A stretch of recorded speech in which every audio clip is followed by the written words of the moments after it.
is an unmatched one in our lifetime.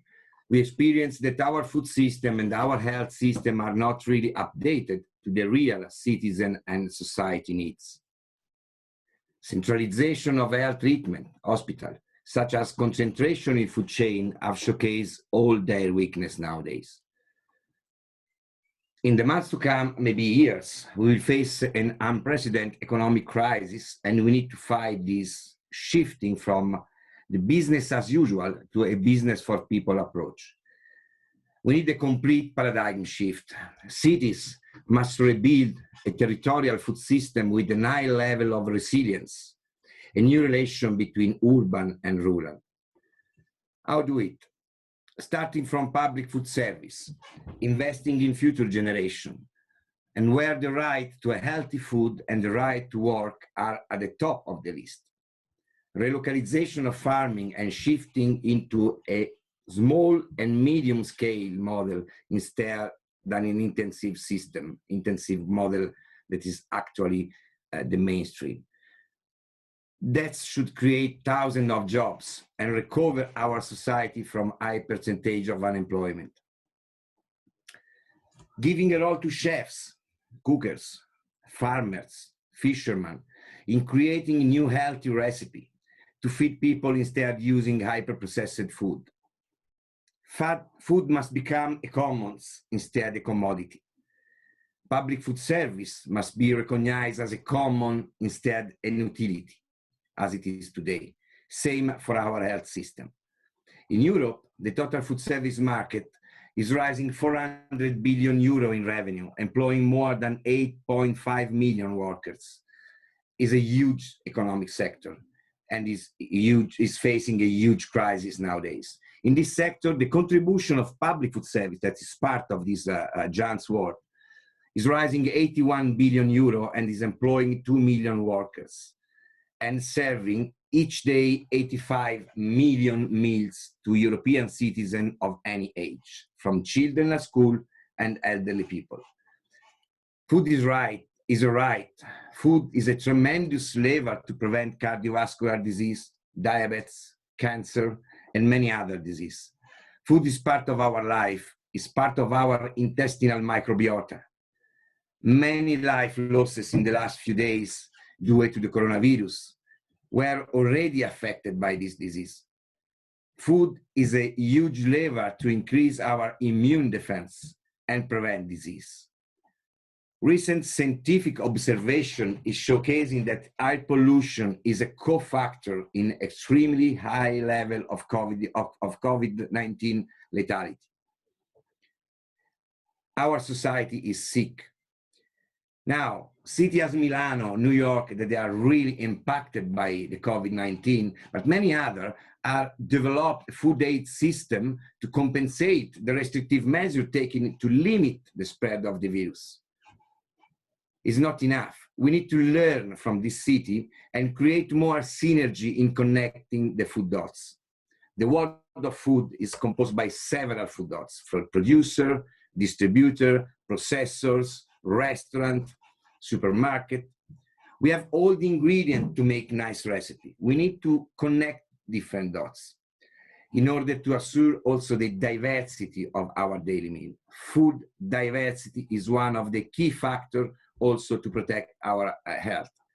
Local authorities, mainly, I should say, cities and region, must review their procurement policy for public food service. And we have a lot of examples in Europe, as the city of Copenhagen, for example, as the city of Ghent, that they really shift in the last 10 years the way to make public food service. But cities must be engaged in the management and in all business process, and not only in the simple procurement steps and simple buyer of service at the lowest price, I should say. They must lead this process, creating a new skill. In Indian city, we believe that the new skill is the city food maker. We don't need only city food policy, of course we need, but we need people that take action today. I invite all cities to join the Milan Food Policy Pact. It's the perfect place where you can share experience and create innovative food policy as I invite the Milan Food Policy Pact itself to study new business model, to foster the process and to give life to new ideas. We must do really whatever it takes. This is a call to action. That's the future we want for our children. Thank you, and I'm available for your question.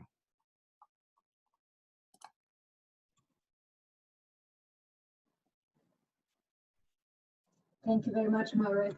Questions are coming right now. Yeah, I see.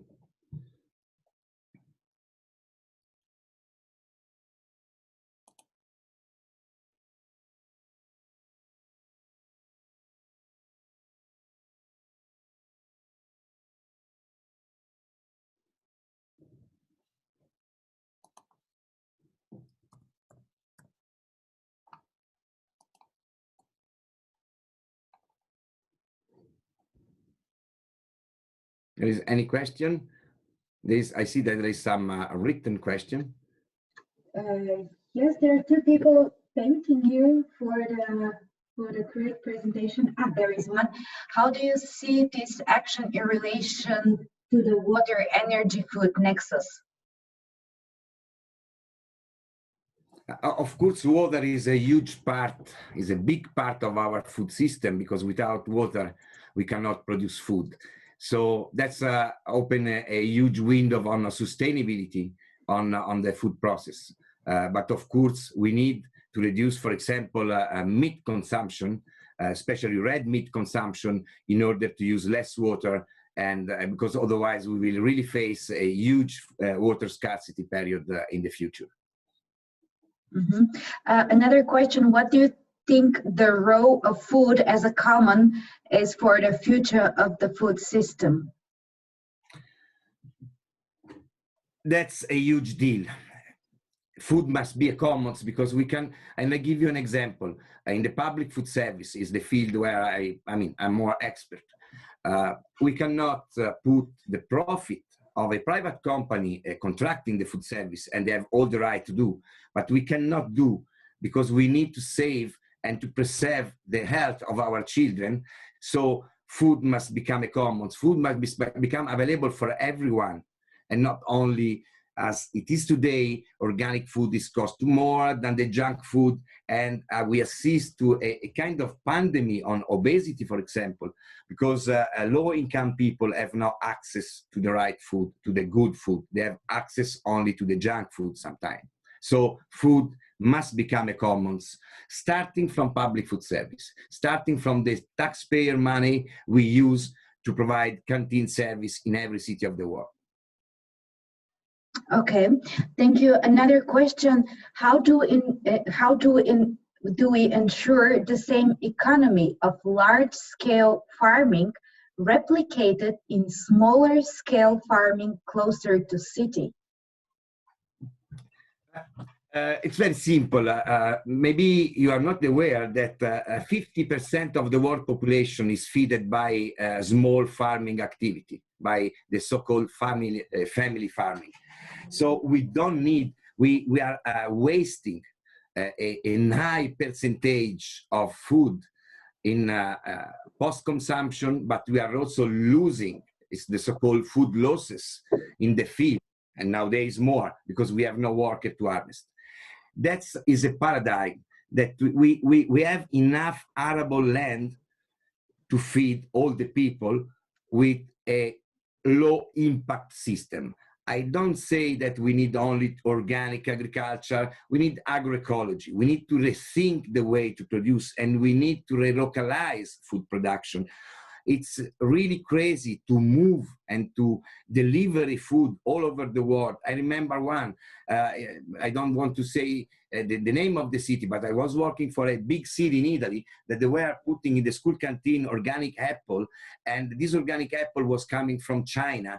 And I don't want organic apple from China. I'm sorry. I want my organic apple or my local apple. And this city was very close to the apple production.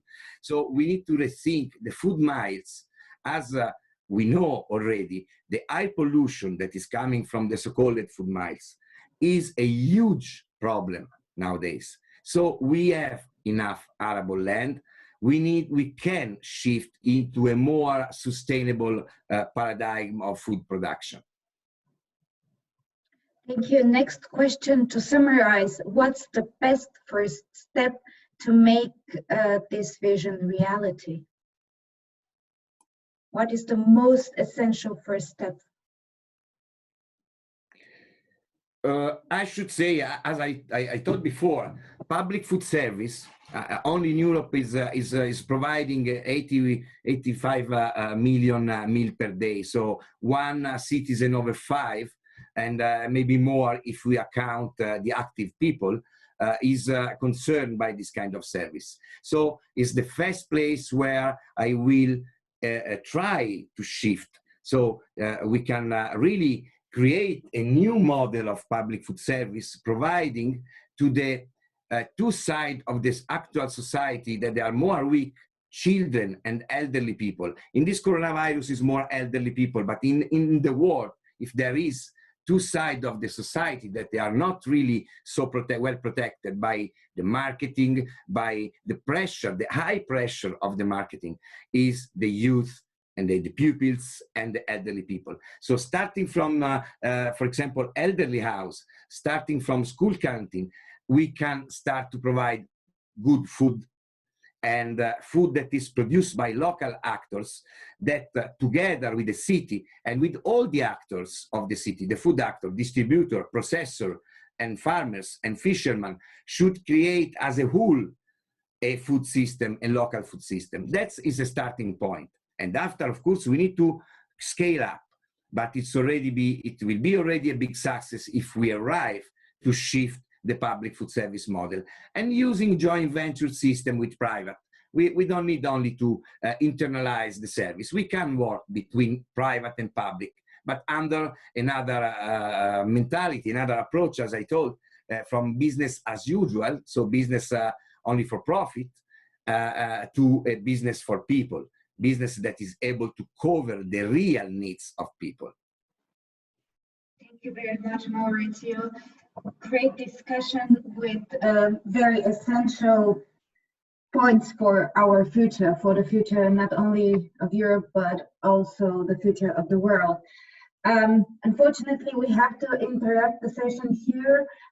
Thank you very much for participating. We'll upload the webinar on the overall Slack channel, so it will be available for everybody. Thank you very much once again. Good luck with the solutions, and we're very excited about the results tomorrow. Thank you. Thank you.